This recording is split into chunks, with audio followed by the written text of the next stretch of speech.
তোমার প্রতি আমার ভালোবাসাটা আর ভালোবাসা নেই, সেটা একরকম অবসেশন। সকাল হোক বা রাত, আমার প্রতিটা ভাবনা জুড়ে শুধু তোমারই অধিকার।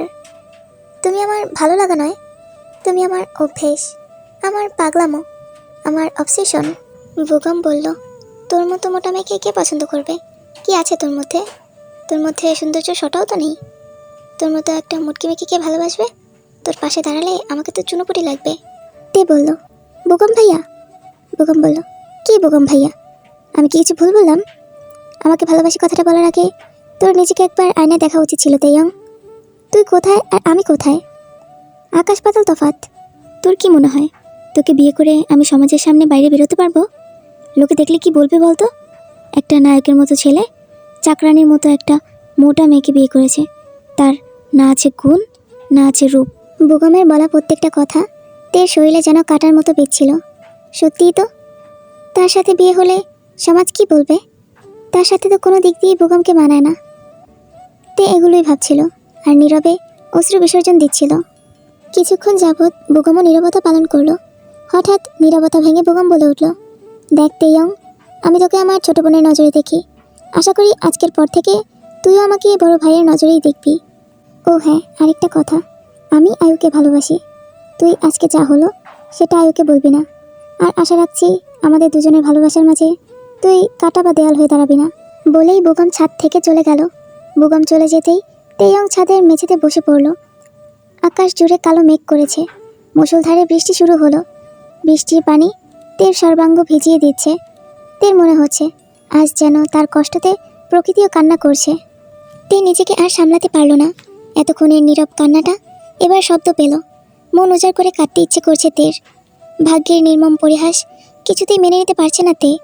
কারণ সে যাকে নিজের সবটা দিয়ে ভালোবেসেছে, সে নাকি ভালোবাসে তার নিজেরই বড় বোনকে। এই কথাটা যেন কিছুতেই মেনে নিতে পারছে না তে। হঠাৎ তের মাথাটা চক্কর দিয়ে উঠল। তারপর কি হলো কিছুই তার মনে নেই। জ্ঞান ফিরতেই সে নিজেকে তার রুমে আবিষ্কার করলো। তার পাশে বসে আছে আয়ু। তেইয়ংকে চোখ খুলতে দেখে আয়ু বলল, উঠিস না, তুই ছাদে কি করছিলি?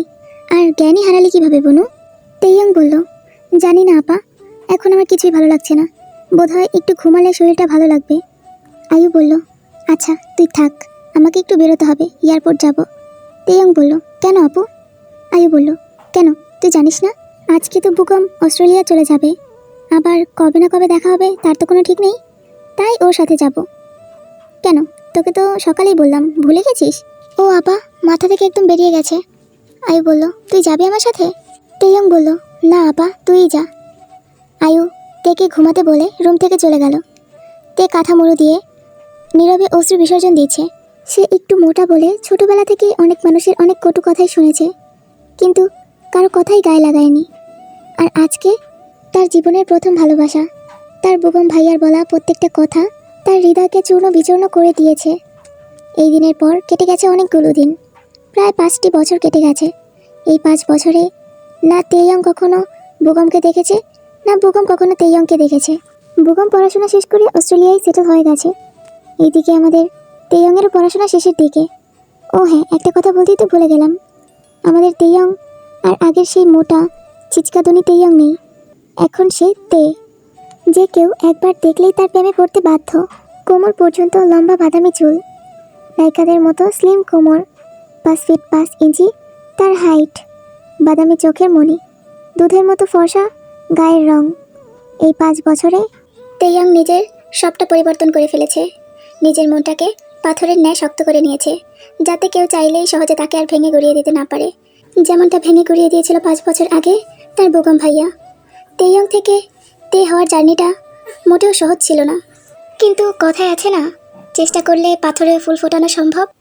তেও ওর দৃঢ় মনোবলকে শক্ত করে আঁকড়ে ধরেছিল, আর সেই জন্যই এত কঠিন ও পরিশ্রমের পথটাকে পাড়ি দিয়ে আসতে পেরেছে। ও তেইয়ং থেকে নিজেকে তেতে পরিবর্তন করতে পেরেছে। এই পরিবর্তনটা কিন্তু অন্য কারোর জন্য না, শুধুমাত্র একান্ত তের নিজের জন্যই। তের এই পরিবর্তনে তের বাবা মা, তের বোন আয়ু প্রচণ্ড অবাক, আবার খুশিও। কারণ তে যে নিজের জন্য এতটা ভেবে নিজেকে এতটা পরিবর্তন করেছে, তাতে সত্যিই তারা খুব খুশি। আজকের তে আর আগের তেইয়ংয়ের মাঝে এখন অনেকটাই তফাৎ, যেমন আকাশ পাতাল। আজকে বুগম অস্ট্রেলিয়া থেকে ফিরে আসবে। 2 বছর আগে তাদের ভালোবাসার কথা পরিবারের সবাইকে জানিয়েছে। পরিবারও রাজি হয়েছে আয়ু আর বেগমের বিয়ে দেওয়ার জন্য। কিছু মাস আগে অস্ট্রেলিয়াতে একটা বড় কোম্পানিতে চাকরি হয়েছে বেগমের, তাই আয়ুর বাবা মা আর দেরি করতে চায় না। মেয়ের ভালোবাসার মানুষের হাতে মেয়েকে তুলে দিতে চায়। আজকে আয়ু আর বেগমের আংটি বদল হবে, তাই বাড়ির সবাই খুবই ব্যস্ত। আজকে বিকেল 4টায় ও বাড়ি থেকে মানুষ আসবে আয়ুকে আংটি পরানোর জন্য। আর 4 দিন পরে বিয়ে। কই রে তুই? কতবার ডাকছি, কোথায়? শুনতে পাচ্ছিস না নাকি? এদিকে আয়। মায়ের ডাক শুনে তে দৌড়ে কিচেনে চলে এলো। উফ মা, don't call me Taeyong, call me তে। তোমাকে কতবার বলবো? উফ, ভাল লাগে না। তে না ছাই, তোকে কতবার করে ডাকছি। তোর মাথায় আছে আজকে তোর বোনকে দেখতে আসবে? সব কিছু ভুলে গেছিস নাকি? আরে কি বলছো মা? এই বিষয়টা কিভাবে ভুলে যায় বলো তো? যতই হোক এতগুলো বছর পর আজকে আমার বোনের স্বপ্ন পূরণ হবে, ওর মনের আশা পূরণ হবে। এটা কি কখনো আমি ভুলে যেতে পারি? হ্যাঁ বুঝলাম, তোর শুধু এটাই মনে হচ্ছে তোর বোনের স্বপ্ন পূরণ হবে। মেয়েটা যে আমাদেরকে ছেড়ে কত দূর চলে যাবে এটা ভেবেছিস তুই? উফ মা, কান্না করো না তো। কান্না করছো কেন? বিয়ে হলে তো মেয়েদেরকে চলে যেতেই হবে। তো কি বিয়ের পরও আমাদের কাছে থেকে যাবে নাকি? শুধু শুধু কান্না করছো। এখন কান্না করো না, কান্না বন্ধ করো।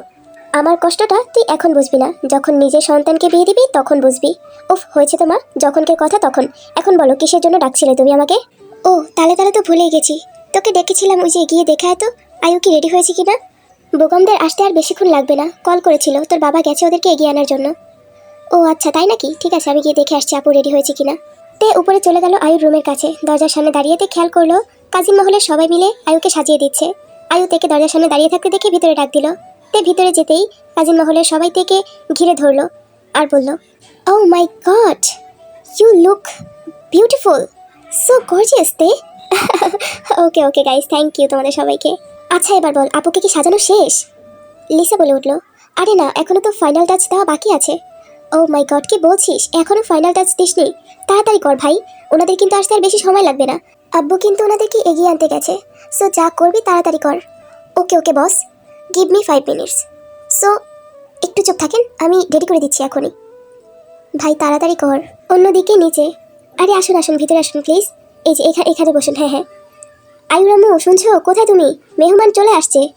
এই কথা শুনে তাড়াতাড়ি করে ইঞ্জন বেগম তার ভাবিদেরকে নিয়ে, মানে তের চাচিদেরকে নিয়ে নাস্তা রেডি করে রাখা সেগুলো নিয়ে সামনে রাখলো। আর সবাইকে বলল, প্লিজ দয়া করে আপনারা একটু নাস্তা মুখে দিন। হ্যাঁ হ্যাঁ, নাস্তা তো করবো, আগে আয়ু মামুনিকে দেখি। ঠিক আছে আয়ুরাম্মু, যাও তুমি গিয়ে মেয়েকে নিয়ে আসো। ইয়ঞ্জন বেগম উপরে চলে গেল মেয়েকে আনার জন্য। অন্যদিকে জিহাব সাহেব, আচ্ছা ভাইজান একটা কথা বলি, মানে কিছু মনে না করলে একটা কথা জিজ্ঞাসা করতে চাই। আরে ভাই কি যে বলেন না, একটা কথা জিজ্ঞাসা করার কি আছে, যেটা বলবেন বলে ফেলেন। না তেমন কিছু না, মানে বেগমের পাশে বসে থাকা ছেলেটা কি আপনাদের আত্মীয় হয়? জেহেব সাহেবের কথা শুনে উপস্থিত সবার নজর গিয়ে বেগমের পাশে বসে থাকা ছেলেটির উপর পড়ল। ছেলেটি দেখতে খুবই হ্যান্ডসাম, খুবই ফর্সা গায়ের রং, চোখের মণিগুলো বাদামি, খুব সুন্দর দেখতে। মানে সব কিছুই বলে দিচ্ছে ছেলেটা বিদেশি। আসলে আঙ্কেল, ও আমার বন্ধু। আর সবচাইতে বড় কথা হচ্ছে ও, মানে আমি যে কোম্পানিতে চাকরি করি ওই কোম্পানির বসের ছেলে। এক কথা বলতে গেলে আমার ভালো একটা বন্ধু, আবার আমার বসের ছেলেও। ও তাই তো বলি, ছেলেটার চেহারাতে কেমন বিদেশি বিদেশি একটা ভাব আছে। কথাটা বলে জেহব সাহেব হাসলো। জেহব সাহেবের কথা শুনে বেগমের পাশে বসে থাকা ছেলেটা একটু অপ্রস্তুত হলো। সেটা জেহব সাহেব বুঝতে পারলো আর কথা ঘুরিয়ে বলল, আচ্ছা বাবা, তোমার নাম কি? বাংলা বোঝো তো? আমার নাম জিয়ন জাংকুক। বাবা, এ ছেলে দেখি বাংলা বোঝে, আবার বলতেও পারে। হ্যাঁ আঙ্কেল, ও মানে আসলে হচ্ছে আমাদের কোম্পানির যে বস, উনি মানে ওর বাবা, উনি হচ্ছে বাংলাদেশি আর ওর মম হচ্ছে অস্ট্রেলিয়ান। বাবা, এটা তো খুব ভালো দেখছি, নিজের বাবার দেশের ভাষা খুব ভালোই রপ্ত করেছে। জাংকুক একটু মুচকি হাসি দেয়। জি আঙ্কেল। এখানে জেহব সাহেব আর সবাই মিলে আরও কিছুক্ষণ কথা বলে। আচ্ছা এক সেকেন্ড, আমি একটু আসছি। কই গো ইয়ঞ্জন, কোথায়? মেয়েকে আনতে কি তুমি কি হারিয়ে গেছো? কোথায়? ওনারা তো অনেকক্ষণ যাবত বসে আছে। মেয়েকে নিয়ে আসো। আরে থাক থাক বেয়াই, এত তাড়াহুড়া করবেন না।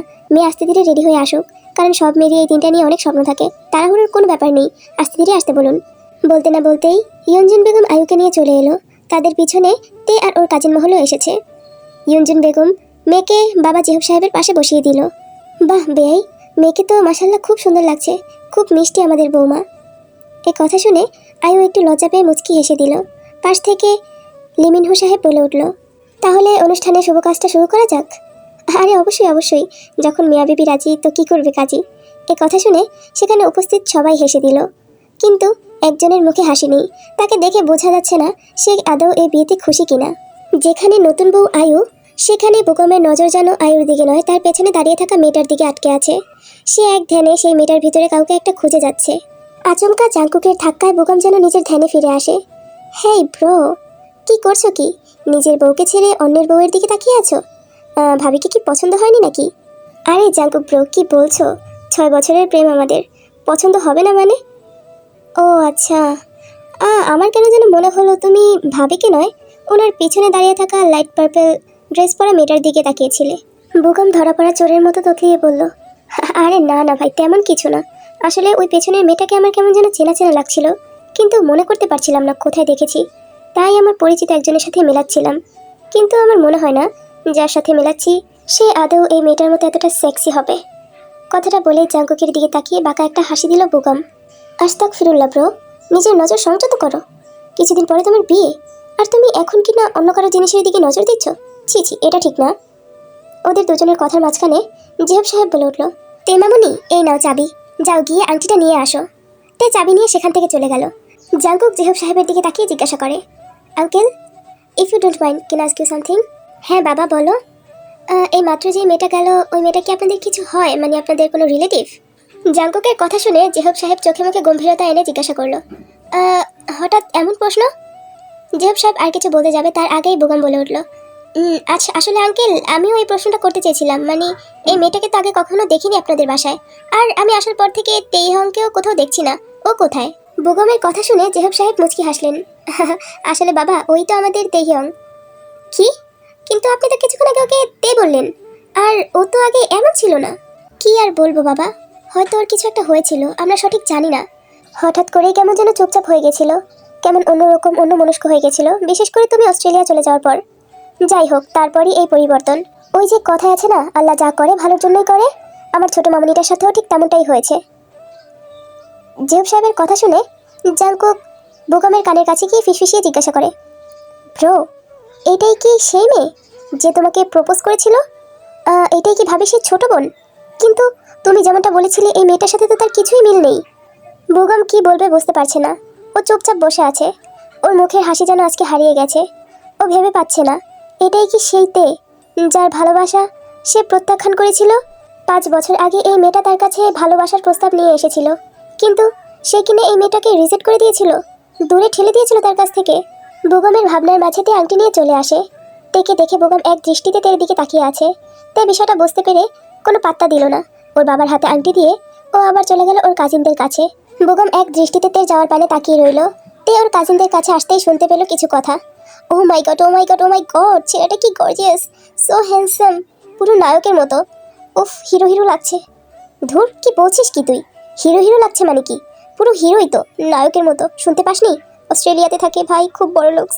এই ছেলের বাবার কোম্পানিতেই তো বুগম দুলাভাই জব করে। ভাই, এই ছেলেকে যে পাবে তার কপাল তো পুরো সাপের মনির মতো চকচক করবে। আয় হায়, এই ছেলে তো পুরো দেখতে আমার উপন্যাসে পড়া গল্পের নায়কের মতো। কি হ্যান্ডসাম ভাই, আমি পড়ে যাচ্ছি, আমাকে ধর। তে ওর কাজিন মহলের কথা শুনে খুব ভালো করেই বুঝতে পারছে এই শয়তান সবগুলো একটা ছেলের উপর ক্রাশ খেয়েছে। তে ভেঙচিয়ে বলল, আরে আল্লাহ, তোরা এমন কেন বলতো ভাই, তোদের কোনো কাজ নেই নাকি? যাকে দেখিস তার উপরেই ক্রাশ খেয়ে বসে থাকিস। যে না চেহারা, নাম রাখছে পেয়ারা। ও মাই সেক্সিতে, তুই কি বলছিস এটা? বেবি, তুই যদি ওই ছেলেটাকে দেখে ক্রাশ না খাস, তাহলে আমি তোকে 500 টাকার ফুচকা খাওয়াবো, ঠিক আছে? টাকা ওই ছেলেটার দিকে, তারপর বল। এটা বলেই লিসা তেকে জাংকুকের দিকে ঘুরিয়ে দিল। তে জাংকুকের দিকে তাকাতেই ও সময় যেন থেমে গেল। তের মনে হচ্ছে ও হোঁচট খেয়েছে আর গিয়ে সোজা জাংকুকের প্রেমে পড়েছে প্রথম দেখাতেই। বুগমের কাছ থেকে রিজেক্ট হয়ে এই 5 বছরে তে আর কোনো প্রেমের সম্পর্কে জড়ায়নি। জড়ানোর কথা বললে ভুল হবে, মানে কোনো ছেলেদের দিকে ভালোভাবে তাকিয়েও দেখেনি। এতক্ষণ তে খুব খেয়াল করেনি বুগমের পরিবারের মানুষদের দিকে, তাই তে জাংকুককেও খেয়াল করেনি। কিন্তু এখন তে হার্টবিট ফাস্ট হয়ে গেছে। এই 5 বছরে ফার্স্ট কোনো ছেলেকে দেখে এইভাবে হার্টবিট ডিপ করছে। এইদিকে তে সাঁতারও জানে না, সাঁতার না জেনেই অজান্তেই জাংকুকের প্রেমে ঝাঁপ দিয়েছে। সরি, জাংকুকের প্রেমে সমুদ্রে ঝাঁপ দিয়েছে। এখন কি করবে? সে যে ডুবে যাচ্ছে, কিন্তু বাঁচানোর মতো তো কেউ নেই তাকে। জাংকুক নিজেও তো জানে না এই মেয়েটা প্রথম দেখাই তার প্রেমে পড়ে গেছে। কিভাবে বাঁচাবে ওকে? তে এবার হারে হারে বুঝতে পারছে কেন তার কাজিন মহলের সবাই প্রথম দেখাই জাংকুকের প্রতি ক্রাশ খেয়েছে। সত্যিই তো, ছেলেটা তো ক্রাশ খাওয়ার মতোই। এই যে তেই তো এখন বুঝতে পারছে, কারণ এতক্ষণ যেই দিকে তে ভুলেও তাকায়নি, এখন সেই দিকে সে নির্লজ্জের মতো হা করে তাকিয়ে আছে। চোখ যেন সরাতে চাইলেও সরাতে পারছে না। বেহায়া চোখ দুটো ওই সুদর্শন লোকটার দিকেই আটকে আছে। আচমকা হাততালির শব্দে তের ভাবনার সুতো ছিঁড়ে গেল। তে ভালোভাবে খেয়াল করলো আর বুঝতে পারলো আংটি বদল হয়ে গেছে। সব কিছু শেষ হওয়ার পর জিহব সাহেব বেগমের পরিবারকে নিয়ে ডাইনিংয়ের সামনে গেল।